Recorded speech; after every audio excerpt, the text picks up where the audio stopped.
بسم الله الرحمن الرحیم. به نام خداوند بزرگ و توانا. انشالله که مثل همیشه میگم کاملا خوب و صحتمند باشید. آماده هستیم که بخیر درس رو شروع کنیم؟ بچه شما؟ بله. بسیار خوب. پس درس ما درس پنجم فصل دوم تاریخ صنف نهم است که عنوان امروزی 10 صفحات 13 و 14 کتاب شما آمده.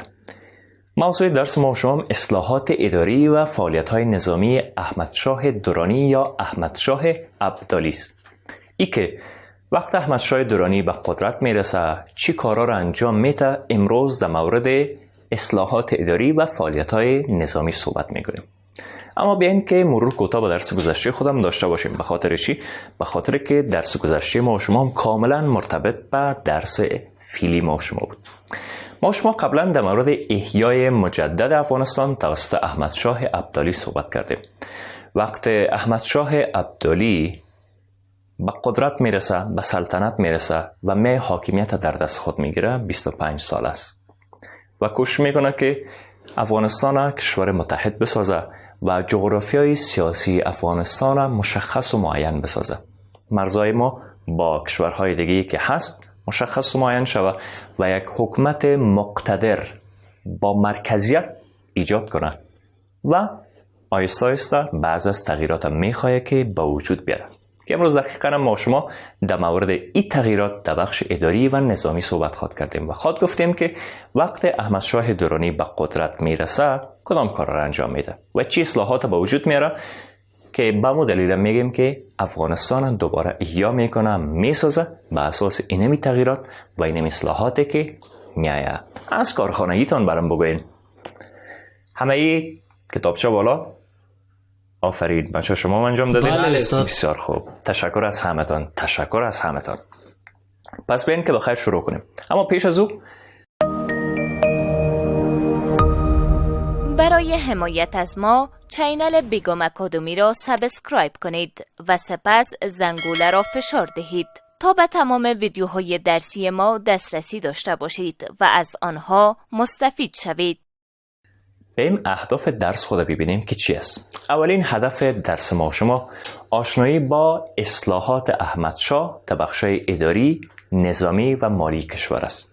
امروز ما شما می‌فهمیم وقت احمدشاه درانی به قدرت میرسد در بخش اداری، در بخش نظامی و مخصوصا در بخش مالی کشور ما چی تغییرات و چی اصلاحات با وجود میاره.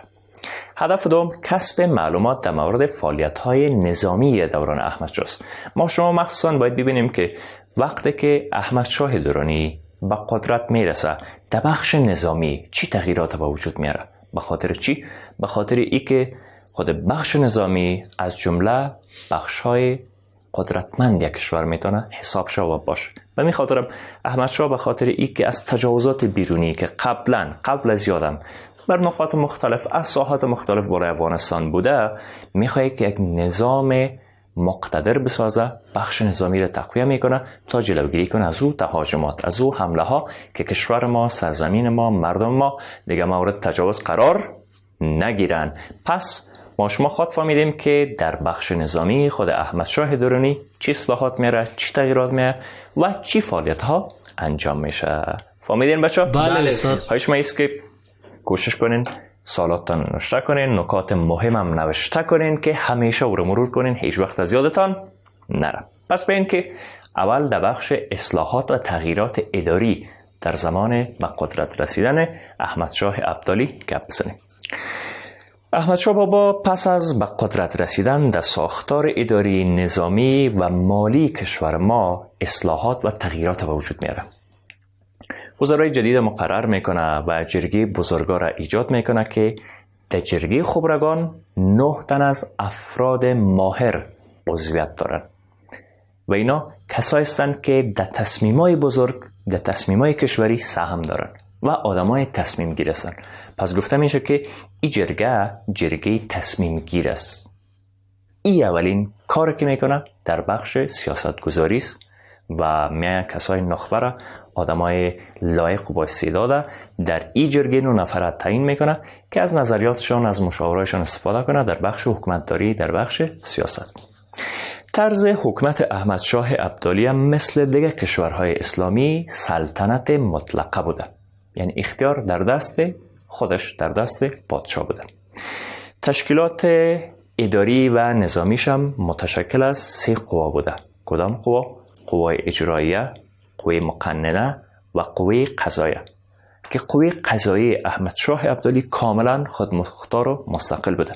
یعنی در امورات قضایی کشور هیچ کس دخالت نمیکرده، حتی خودش هم دخالت نمیکرده. به خاطر چی؟ به خاطر که اینا بتونن عدالت تامین کنن و حق به حقدار بسپارن، حق هیچ کس زیر پای نشه.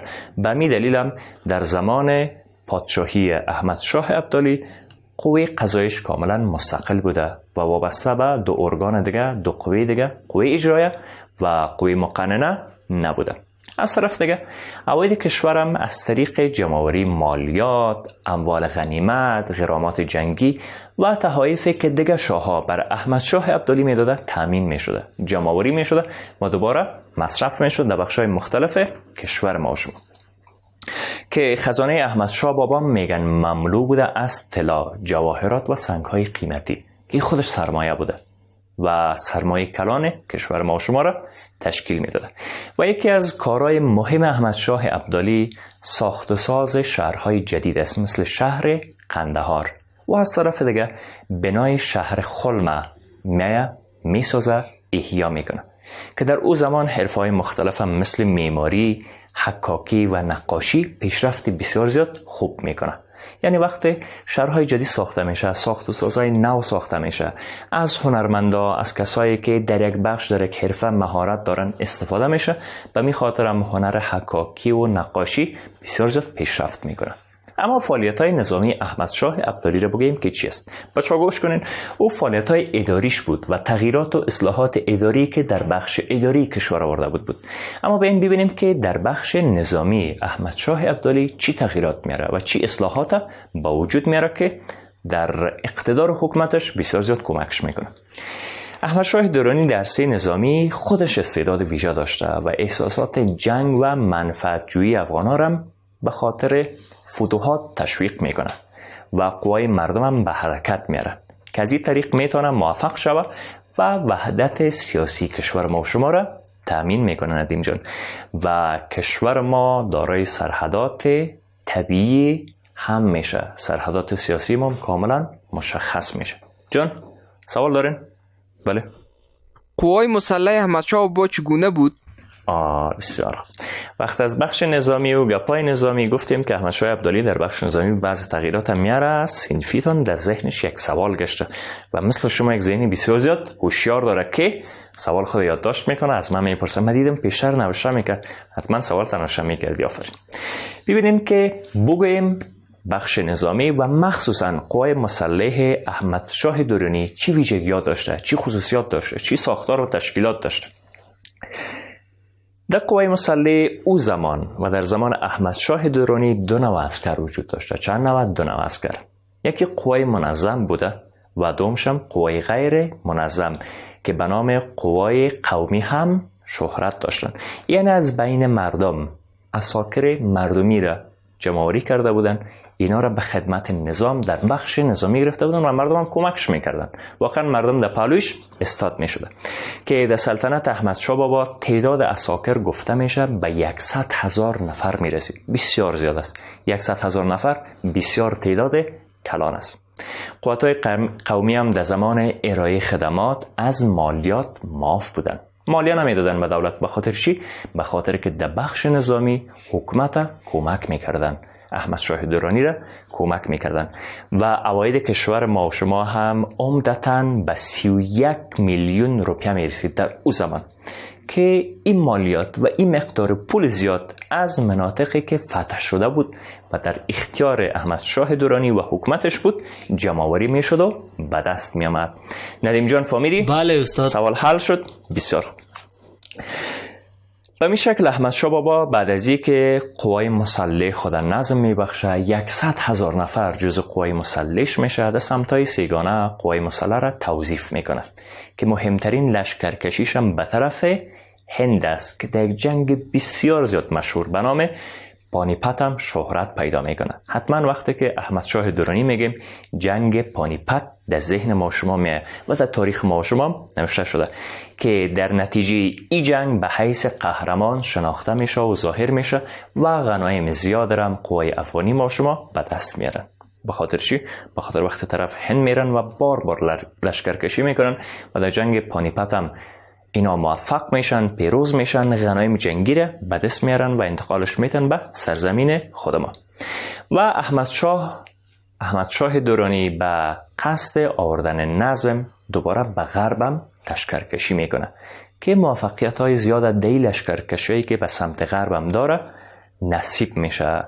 و دقیقاً چرا لشکرکشی را به سمت غرب انجام میده؟ به خاطری که مرزای ما را با سمت شمال تعیین کنه و لشکرکشی به می خاطر میکنه و بالاخره پیروز میشه که دریای آمو از جمله سرحدات طبیعی بین دو کشور ما با کشورهایی که در سمت آسیای میانه است تعیین میکنه و مشخص میشه. پس این لشکرکشی ها بر علاوه که فتوحات ما شما را زیاد میسازه، غنایم به دست میاریم، سرحدات طبیعی ما شما را مشخص میسازه، یعنی سرزمین ما کاملا محدودش تعیین و برابر میشه. بچه‌ها فهمیدین؟ بله. چی سوال نیست؟ خیر استاد. بسیار خوب. پس ببین که کوتاه درس خود جمع بندی کنیم، سوالای کارخانگی را براتون بگیم، باز بخیر درس تمام میکنیم. گفتیم که احمد شاه بابا بعد از اینکه به قدرت میرسه در بخش اداری، در بخش نظامی و مالی اصلاحات و تغییرات بسیار زیاد میاره. وزرای جدید مقرر میکنه و یک جرگه بزرگوارم میایه متشکل از 9 فرد تعیین میکنه، میسازه که تصمیم گیری های بسیار زیاد کلان اینا انجام میدن و طرز حکومتش هم سلطنت مطلق است. تشکیلات اداری نظام احمد شاه ابدالی هم متشکل از 3 قواست. کدام قوا؟ قوای مقننه، قوای مجریه و قوای قضاییه که قوای قضاییش هم کاملا مستقل است. یعنی 2 قوای دیگه در کار قوای قضاییه هیچ دخالت نمیکنه. و اوایل کشور ما هم گفتیم که در اون زمان از چند طریق به دست ما می آمد. یکی خود مالیات جمع آوری میشد، دوم اموال غنیمت داخل کشور ما می آمد، غرامات جنگی جمع آوری میشد و تحایف که شاههای دیگه به شاه ما احمد شاه درانی میداد. اما فعالیت‌های نظامی احمد شاه درانی چی بود؟ گفتیم که خود احمد شاه درانی در بخش نظامی استعداد خارق‌العاده داشت. مردم جمع آوری میکرد و کوشش میکرد که وحدت سیاسی کشور ما را منسجم بسازه، برابر بسازه و سرحدات طبیعی ما را مشخص میسازه. و قسمی که صنفیتان هم سوال کرد گفتیم که قوای مسلح ما 2 نوع عسکر داشت، یکی عسکر منظم، قوای منظم و عساکر غیر منظم که تحت عنوان قوای قومی هم یاد میشدن و شهرت داشتن. و گپی بسیار زیاد مهم در بخش نظامی ای بود که تعداد عساکر و نظامیای ما در اون زمان تقریبا 100,000 نفر بود، یک تعداد بسیار زیاد. بچه‌ها فهمیدین؟ بله. سوال نیست؟ خیر استاد. بسیار خوب. پس بیاین که کارخانگیتان بگویم و درس بخیر خلاص کنیم. نوشته کنین تا شما قلمایتان آماده میسازین. من یک شوب چای بگیرم. سوال اول: طرز حکومت احمد شاه بابا چگونه بود؟ بنویسید. ندیم جان نوشته کو. طرز حکومت احمد شاه بابا چگونه بود؟ بنویسید. شما هم تیسیز نوشته کنین. سوال دوم: اوایل کشور در سلطنت احمد شاه بابا از کدام طرق تامین میشد؟ شما میگین که از این طریق، از این طریق، از این طریق اوایل کشور ما به دست می آمد. سوال سوم: در صفوف قوت‌های مسلح احمد شاه چند نوع سرباز موجود بود؟ گفتیم که 2 نوع. کدام نوعش هم بگیرین. آفرین. این هم 3 سوال کارخانگیتان. چه سوال ندارین؟ خیر استاد. کوشش کنین که از تاریخ کشورتان آگاه باشین، با خبر باشین. مثل که در درس‌های قبلی براتون گفته بودم، آدم میتونه از تاریخ پند بگیره، بیاموزه و برش تجربه شه تا ما شما بتونیم که تاریخ آینده کشور خدا که بعد از اولادای ما میشنون و میخوانن و میفهمن باید برش خدمت کنیم و کارهای خوب انجام بدیم. تمامتان به خداوند بزرگ مسپارم. دستبوس پدر و مادرتان باشین، مرهم دعا کنین. قبل از آغاز درس بعدی وقفه کوتاه میگیریم.